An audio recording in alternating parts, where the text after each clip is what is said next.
Hello and welcome to শুপুস bag of stories. তো আজকেও আমি একটা বিষয় নিয়ে কথা বলবো। সেই বিষয়টা বলার আগে কিছু আলোচনা করা যাক। তো অ্যাকচুয়ালি আমাদের পরের দিনের সকালটা খুব সুন্দরভাবে, খুব একটা কামিং আর সুদিং ওয়েতে স্টার্ট হবে নাকি খুব মেসি ওয়েতে ছোটা দৌড়ার মাধ্যমে স্টার্ট হবে, সেটা কিন্তু অনেকটাই ঠিক হয়ে যায় তার আগের দিনের রাত্রে, তাই না? আগের দিন রাত্রে আমরা কি কি রিচুয়ালস ফলো করছি বা ঠিকঠাক ভাবে রুটিন ফলো করছি কিনা তার উপরেই ডিপেন্ড করে পরের দিনের সকালটা।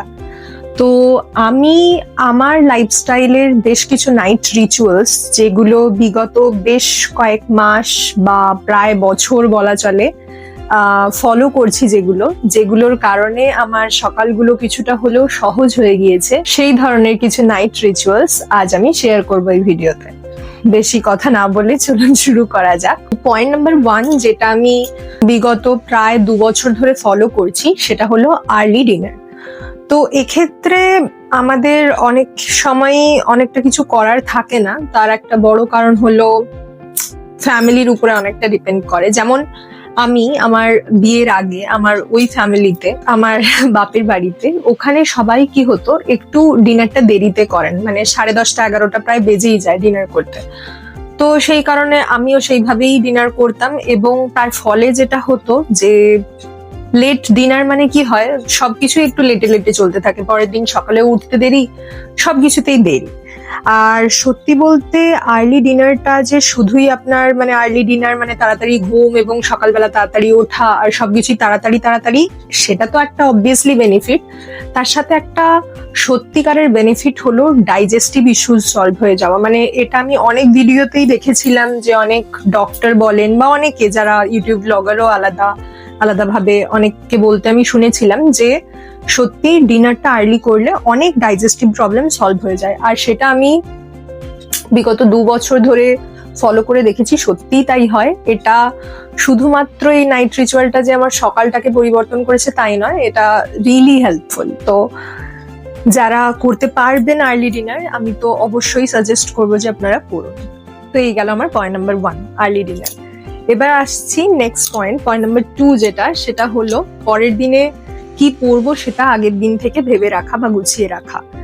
এটা শুনতে ভীষণ ছোট্ট একটা জিনিস হলেও যারা আমার মতো মানে ডিসিশন মেকিং এ একটু বেশি টাইম লাগান, পরের দিন অ্যাটলিস্ট মানে আলমারির সামনে তো আমাকে 5 মিনিট দাঁড়াতেই হয় সকালবেলা, 5-7 মিনিট যদি আমার ঠিক করতেই চলে যায় যে আমি কি পরবো, তার সাথে আবার তার সায়া ব্লাউজ সমস্ত কিছু ঠিক করা, এগুলো একটু টাইম টেকিং হয়ে যায়। তো সেটা যদি আমি আগের রাতে ঠিক করে রাখতে পারি, আমি দেখেছি এটা বেশ হেল্পফুল হয়। আর সত্যি কথা বলতে সকালবেলার ওই 5-7 মিনিট প্রচন্ড প্রচন্ড পরিবর্তন আনতে পারে সকালের রুটিনে। তো ওইটা একটা পয়েন্ট নাম্বার 2, ঠিক করে রাখা যে আমি কি পড়ছি নেক্সট দিন। পয়েন্ট নাম্বার 3 আমি বলবো জার্নালিং। খুব অনেস্টলি বলতে গেলে আমি যে এটা প্রত্যেকদিন করি সেরকম কিন্তু নয়। জার্নালিং আমি মূলত করে থাকি যেদিনই আমি সময় পাই সেই দিনই আমি করে থাকি। ডায়েরি লিখতে আমার ভালো লাগে, এটা বোধহয় আমি আগেও শেয়ার করেছি। তো ডায়েরি আমি লিখি। জার্নালিং কিভাবে করা যায় সেরকম প্রচুর ইউটিউব ভিডিও আপনারা পেয়ে যাবেন, বাট আমি যেটা করি আমি সেটা বলি এখানে। সেটা হলো, কখনো যদি কোনো ঘটনাবহুল দিন যায়, তাহলে সেই মানে যে ঘটনাটা আমার মনে খুব বেশি হয়তো প্রভাব ফেলেছে, সেই রকম কিছু ঘটনা হলে আমি সেটা ডায়েরিতে লিখি। দ্বিতীয়ত যেটা প্রায় প্রত্যেক দিনই মেনটেন করি, সেটা হলো একটা kind of to do list, যে সকাল থেকে আমাকে কি কি করতেই হবে। মানে যেমন স্কুল যাওয়া, ওটা তো নন নেগোশিয়েবল, যেতেই হবে। বা তারপরে হয়তো বিকেলে যদি কিছু পড়ানোর আছে তো আমাকে সেটা পড়াতেই হবে। বা সকালে উঠে আমার স্নান পুজো এগুলো করতেই হবে। তো সেই ধরনের কিছু যেগুলোকে আমি বাদ দিতে পারবো না, সেগুলোকে আমার লিস্টের একদম টপে রাখি।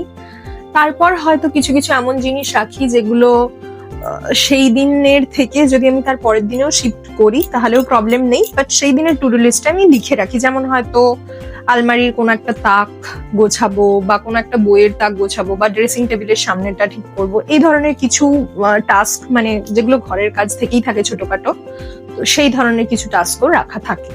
টু ডু লিস্টটা ঠিক করে রাখলে কি হয়, মানে পরপর গোছানো থাকে এবং আমরা যে ফোন স্ক্রল করার একটা রোগে ভুগি, সেটা থেকে বাঁচা যায়। আমার মানে লিস্টটা দেখলেই আমার মনে পড়ে যায় যে ও আচ্ছা ঠিক আছে, আমার তো এইটা এখনো করা হয়নি। তো সেই রকম একটা ব্যাপার থাকে। তবে কাজের প্রেশার থাকলে অনেক সময় হয়তো চেকিং আছে বা কিছু একটা নোটস বানানোর আছে, সেক্ষেত্রে আমার এই ধরনের কাজগুলো করা হয়ে ওঠে না। তো সেটা একটা গেল। তো পয়েন্ট নাম্বার 3 ইজ জার্নালিং। ও আর একটা ব্যাপার আমি বলতে ভুলে গেলাম। অ্যাকচুয়ালি জার্নালিং এর ব্যাপারটা না আমার ছোটবেলায় মানে বাবাকে দেখেই শেখা। বাবা একটা ডায়েরি মেনটেন করতো। বাবার তো ওইভাবে হয়তো সময় হতো না এত কিছু ঢং করে লেখার, বাট বাবাকে আমি যেটা দেখতাম যে বাবা একটা হিসেবের খাতা ফলো করেন, যে প্রতিদিন কি খরচা হচ্ছে বা কি হচ্ছে, এবং সেটাও আমি অ্যাকচুয়ালি ফলো করার চেষ্টা করছি এই 2026-এর প্রথম থেকে। আই থিঙ্ক 2025-এর শেষ থেকে, 2025-এর ডিসেম্বর থেকে বোধহয় আমি একটা ডায়েরি লিখছি। সেটাও কাইন্ড অফ ভীষণ হেল্পফুল। অনেকটা কনসিয়াস হওয়া যায় যে আমার টাকা কোথায় যাচ্ছে বা কিভাবে আমি সেটা খরচ করতে চাইছি, সেটা অনেকটা নিজের কন্ট্রোলে আনা যায়। লিখতে থাকলে না মানে মাইন্ডে ওটা চলতে থাকে যে না আমি এইভাবেই তাহলে ব্যাপারটাকে দেখবো। তো এটা সত্যি ভীষণ হেল্পফুল জার্নালিং। এবার আসছি পয়েন্ট নাম্বার 4, এবং এটা আমি বলবো না যে আমি প্রচুর দিন ফলো করছি, এটা আমার কাছে নতুনই বলা চলে, তবে এটা ভীষণ হেল্পফুল বলে মনে হয়েছে। এখানে বাই দ্য ওয়ে আমি যে কটা টিপসই শেয়ার করছি, এগুলো কিন্তু একটাও জাস্ট আমি শুনে শুনে বলে দিচ্ছি এরকম একটাও ব্যাপার নয়। প্রত্যেকটা আমি করি, যারা আমাকে চেনে তারা জানে, প্রত্যেকটাই আমি করে দেখেছি, আমি হেল্প পেয়েছি, সেই জন্য আমি শেয়ার করছি।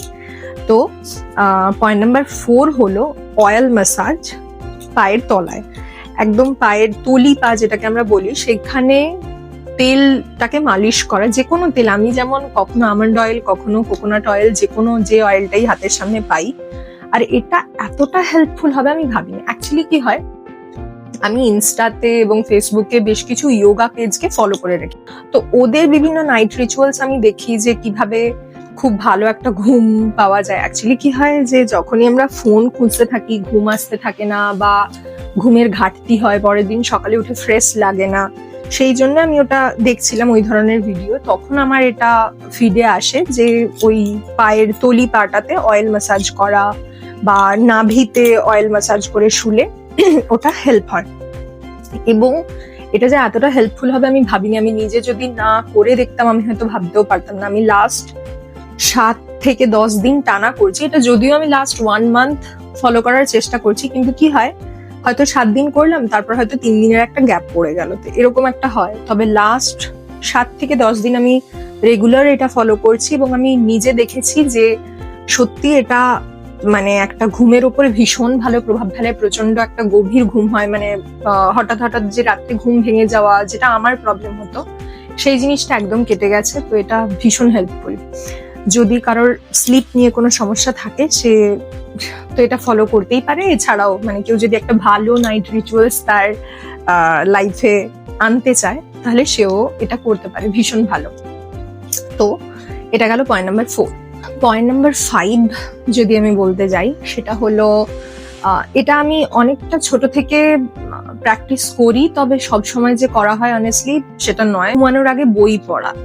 বই পড়তে আমার ভীষণ ভালো লাগে, আমি অন্য সময় প্রচুর বই পড়ি, কিন্তু কি হয় ঘুমানোর আগে ঠিক সেই ফোনের দিকেই হাতটা চলে যায়। তবে আমি চেষ্টা করি যে ফোনটা সাইডে রেখে কোনো একটা গল্প পড়তে পড়তে বা কিছু একটা লেখা, যে কোনো বই নিয়ে 2 পাতা পড়তে পড়তে ঘুমিয়ে যাওয়া। এবং ওই যে ঘুমটা আসে আমি দেখেছি যে পরের দিনের সকালটা এতটা ফ্রেশ লাগে। তো ওইটা খুব একটা ভালো অভ্যেস অবশ্যই, তবে অনেস্টলি বলতে গেলে আমি প্রতিদিন এটা ফলো করি না, তবে চেষ্টা করছি। Last but not the least, point number 6, সেটা হলো 6 to 7 hours অফ স্লিপ। সত্যি বলতে 8 hours অফ স্লিপটা বলে যে ভীষণ ভালো হয়, তবে সবসময় সম্ভব হয় না, বিভিন্ন ধরনের কাজ থাকে।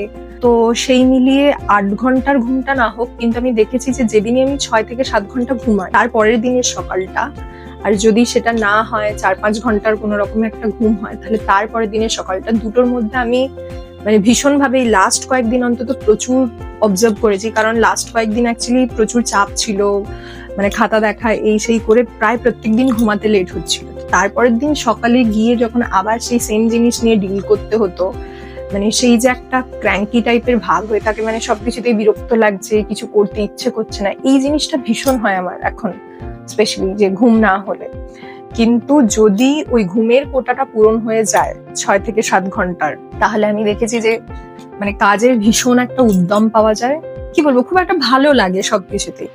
তো এই হলো মোটামুটি আমার কতগুলো নাইট রিচুয়ালস। আমি বলবো না একবারে বিশাল কিছু নাইট রিচুয়ালস আমি ফলো করি, এগুলো প্রত্যেকটাই সকলের জানা, সবাই জানে, এবং আই থিঙ্ক অনেকেই এটা ফলো করে চলে অলরেডি। কিন্তু আমার মনে হলো যে আমি লাস্ট বেশ কয়েক মাস ধরে এগুলো ফলো করার ফলে আমার লাইফে বেশ কিছু চেঞ্জ আমি দেখতে পেয়েছি, বা মানে আমার খুব ভালো লেগেছে এই জিনিসগুলো। তো সেই জন্যই এটা শেয়ার করা। আশা করছি কিছু জনের অন্তত হেল্প হয়ে যাবে, বা আমারও হেল্প হবে অ্যাকচুয়ালি। যখনই আমি রাত্রে ওই শুধু ফোনই খুঁজতে থাকবো, তখন হয়তো এই ভিডিওটায় আমি ফিরে আসবো এবং দেখে আমার মনে পড়বে যে হ্যাঁ, এই জিনিসগুলো করতে হবে, তবেই কালকে সকালটা আমার ভালো হবে। যাই হোক, আজ এইটুকুই। ভিডিওটা যদি ভালো লেগে থাকে তাহলে please like, share and subscribe. Thank you so much for watching. দেখা হচ্ছে পরের ভিডিওতে।